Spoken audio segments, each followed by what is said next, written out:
For years, the public was told that the story of Jeffrey Epstein was finished. He had been arrested, charged, and the case had supposedly reached its conclusion. Officials assured everyone that the investigation had uncovered what needed to be uncovered. But instead of fading away, the questions only grew louder. When new files, partial document releases, and previously unseen communications began surfacing online, people started revisiting everything they thought they knew. It wasn't just about Epstein anymore. It was about the powerful individuals who had crossed paths with him. Why were certain names appearing repeatedly in social circles tied to him? Why did some communications feel incomplete? And why did every new document release seem to raise more questions than it answered? The internet became a place where screenshots were dissected line by line. Old interviews were replayed, archived articles resurfaced. What once seemed like background noise turned into a constant hum of suspicion. And as more people started digging into the language used in Epstein's emails, the focus shifted towards something that felt strange, almost coded. That's when the tone of the conversation began to change entirely. As online investigators combed through Epstein's release communications, they noticed repeated references to food: pizza, pasta, grape soda, beef jerky. At first glance, it sounded harmless. People talk about food all the time. But in certain contexts, the phrasing seemed oddly placed. Lawmakers who reviewed unredacted files commented publicly that some of the language felt confusing and out of place. In certain email exchanges, the words didn't logically connect to the surrounding conversation. That alone was enough to ignite speculation. Online communities began theorizing that these phrases might have meant something else entirely. Screenshots circulated rapidly, with users highlighting specific lines and proposing interpretations. Some claimed it was coded language. Others insisted it was simply informal or inside jokes between acquaintances. Forensic language experts were mentioned in discussions, suggesting that context matters and that words can carry different meanings depending on usage. At the same time, critics warned that reading hidden meaning into everyday terms without solid proof can quickly spiral into misinformation. Still, once the idea of coded language entered the conversation, it spread rapidly. And soon, attention moved from the words themselves to the people connected to the emails. Once speculation about coded language gained momentum, internet discussions naturally expanded to anyone who had ever appeared within Epstein's extended social circle. High-profile names began trending, not because of formal charges or documented crimes, but because of proximity. Among those names was Ellen DeGeneres. There are no court records charging her in connection with Epstein's criminal case. However, social media operates on association as much as evidence. Old photographs from industry events, shared guest lists from fundraisers, and overlapping celebrity connections were pulled into threads and reposted thousands of times. The narrative online suggested that being in the same elite social orbit must mean something deeper. Supporters of these theories argued that powerful circles protect their own. Skeptics countered that celebrity networks often overlap without implying wrongdoing. Still, once a familiar face is attached to a controversial name, public curiosity intensifies. Every past interview, every public appearance, and every offhand comment becomes subject to reinterpretation. And in Ellen's case, this speculation didn't appear in a vacuum. It collided with controversies she was already facing.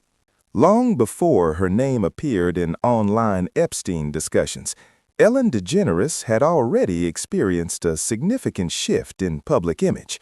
In 2020, multiple former employees of her daytime talk show spoke out about what they described as a toxic work environment.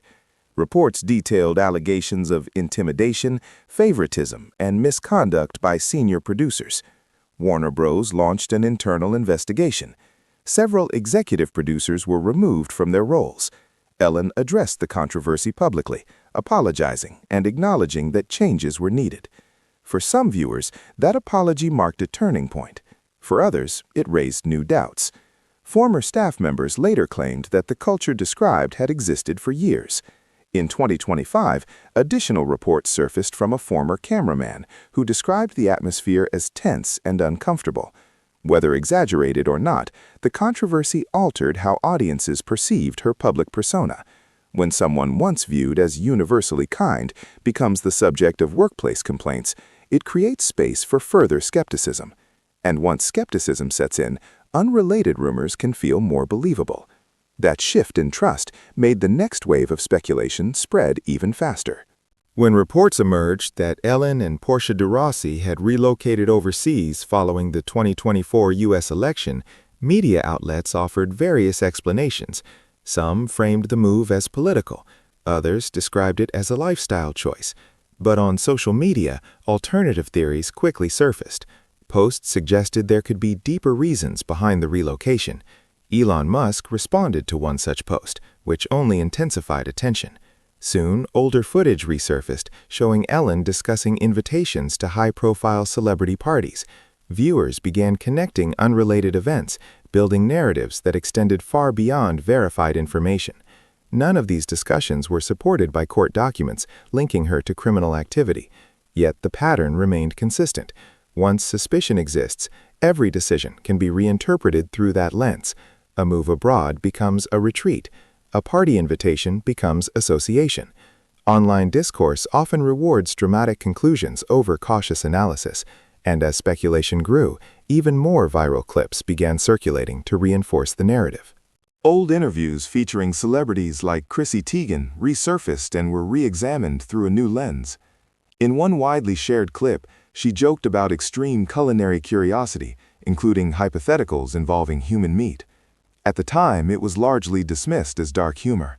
Years later, within the context of Epstein-related speculation, the same joke was presented by some online users as something more sinister.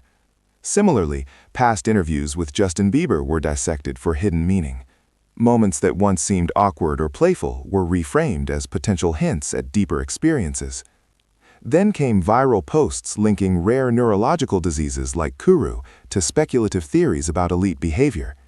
Medical professionals quickly stated that diagnosing such conditions from brief video clips is impossible and irresponsible.